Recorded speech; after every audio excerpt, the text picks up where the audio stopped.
Shalom Bapak Ibu Saudara sekalian, baik Bapak Ibu yang ada di Rock Sidoarjo, Rock Mojokerto maupun Rock Tulungagung.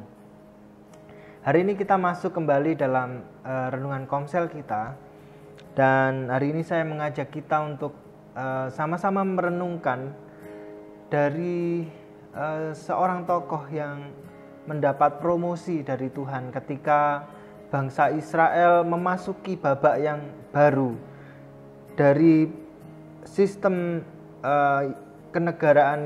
kebangsaan yang dipimpin oleh Tuhan sendiri.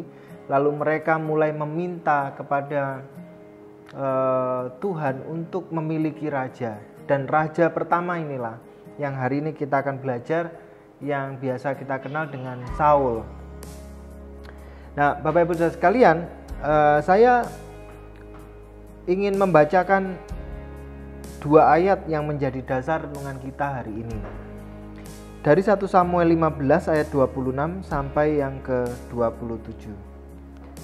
Yang di sini dituliskan, "Tetapi jawab Samuel kepada Saul, aku tidak akan kembali bersama-sama dengan engkau, sebab engkau telah menolak firman Tuhan.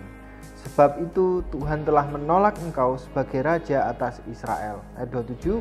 Ketika Samuel berpaling hendak pergi, maka Saul memegang punca jubah Samuel, tetapi terkoyak. Apa yang kita lihat dari seorang yang dipromosikan menjadi pemimpin? Kita tahu bahwa pemimpin adalah seorang yang manusia biasa. Kita harus sepakat dengan Alkitab bahwa pemimpin itu adalah manusia seperti kita, seperti Anda, seperti yang lainnya. Dan di maya pada ini, di alam semesta ini, tidak ada seseorang pun manusia yang sempurna. Jadi kita boleh menyimpulkan sementara bahwa pemimpin, jika hari ini ada pemimpin yang berhasil, atau begitu banyak pemimpin hari ini, yang membedakan mereka bukanlah yang satu adalah orang yang sempurna, yang satu lagi adalah orang yang penuh dengan keburukan. Maka pemimpin yang ideal adalah memang manusia sejati. Maka kalau saya boleh memberi penggambaran, yang membedakan pemimpin satu dengan pemimpin yang lain itu seperti halnya kopi, ya. Yang membedakan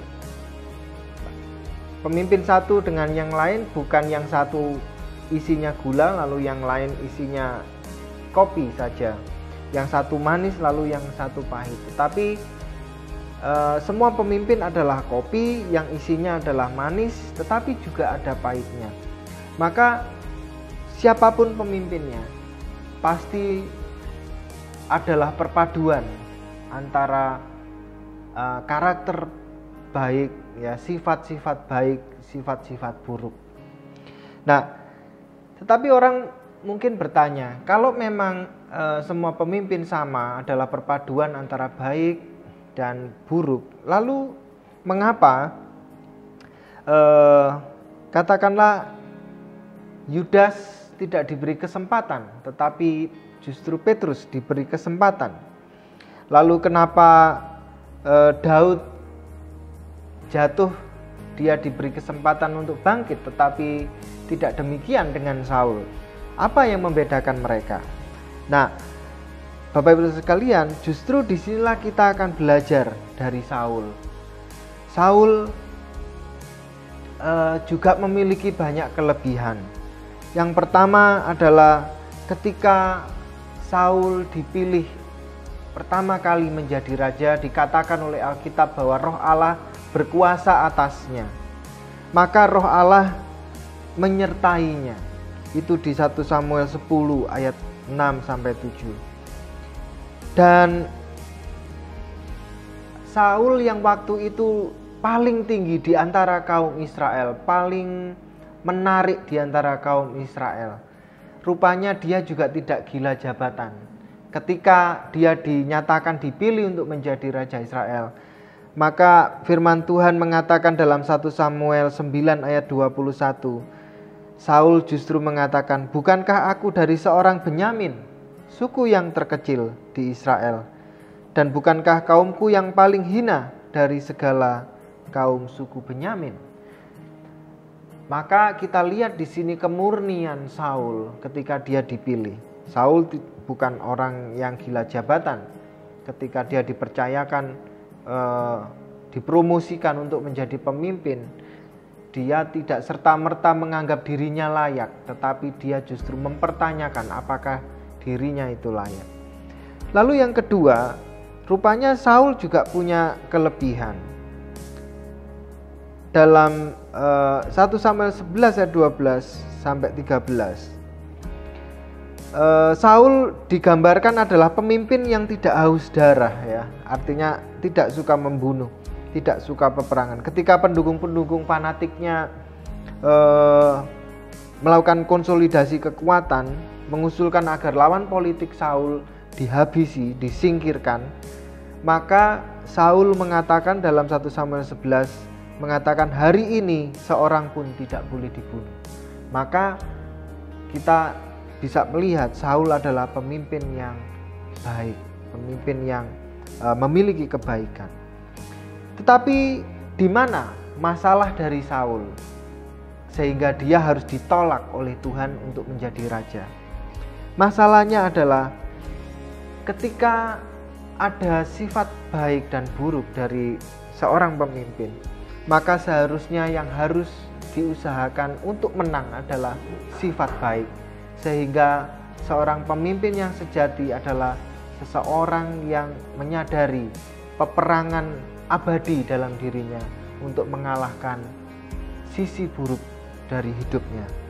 Maka rupanya Saul ditolak Tuhan karena rupanya sisi buruknya yang justru menang, bukan sisi baiknya. Maka di situ kita lihat, mungkin kita lihat hari ini kesalahan Saul tidak begitu besar. Hanya disuruh Tuhan untuk tidak membawa jarahan, lalu Saul membawa jarahan. Dan juga di kisah yang lain Saul hanya kurang sabar menunggu Samuel, lalu dia menyalakan korban bakaran dan akhirnya dia ditolak oleh Tuhan untuk menjadi raja.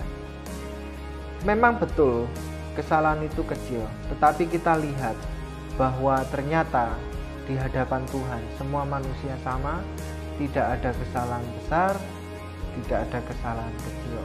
Maka Tuhan yang waktu itu mendidik Israel dengan keras ingin menunjukkan bahwa kekudusannya harus dihargai. Maka Saul yang tidak berhasil meredakan sisi buruknya dalam kehidupannya menjadi tertolak oleh Tuhan. Dan hari ini menjadi pelajaran bagi kita, baik Bapak Ibu Saudara yang ada di Rock Sidoarjo maupun Mojokerto ataupun Tulungagung. Pelajaran penting bagi kita adalah jangan mengabaikan hal-hal yang kecil. Mungkin hari ini kita punya kebiasaan-kebiasaan buruk yang kecil yang mungkin kita anggap remeh. Tapi jangan dianggap remeh, jangan dilupakan, jangan dipandang sebelah mata. Karena memang biasanya seorang pemimpin tersandung oleh sesuatu yang kecil, bukan sesuatu yang besar.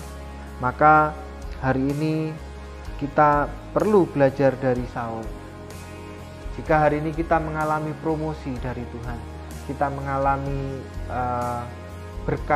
berkat yang melimpah dari Tuhan, promosi jabatan, promosi usaha pekerjaan, maka ingatlah bahwa kita adalah manusia yang di dalamnya ada sifat buruk, ada sifat baik.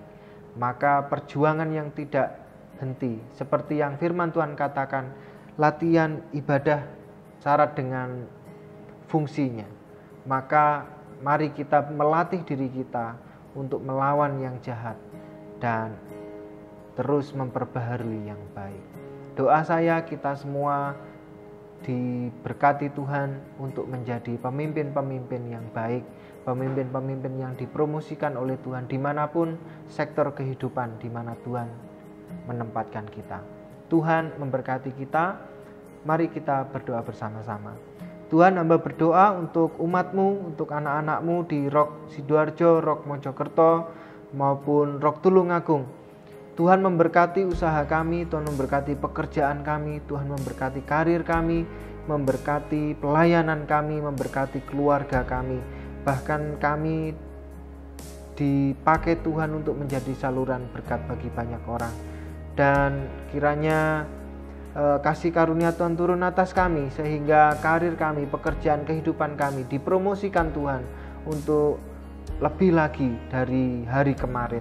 Oleh karena itu Tuhan, kami bersyukur dan kami memohon kepadamu, jika hari ini berkat-Mu melimpah pada kami, promosi-Mu kami terima. Tetapi kiranya Tuhan juga mencurahkan hikmat akal budi, supaya kami boleh melawan dan mengurangi sifat-sifat buruk kami sebagai manusia, dan terus memberdayakan kebaikan-kebaikan dalam kehidupan kami. Memberkati setiap kami Tuhan, agar kami terus diberdayakan menjadi pemimpin yang berguna bagi bangsa dan gereja, bagi umat-Mu. Terima kasih Tuhan, terima kasih. Kami menyerahkan kehidupan kami. Dalam nama Tuhan Yesus kami sudah berdoa dan bersyukur. Haleluya. Amin.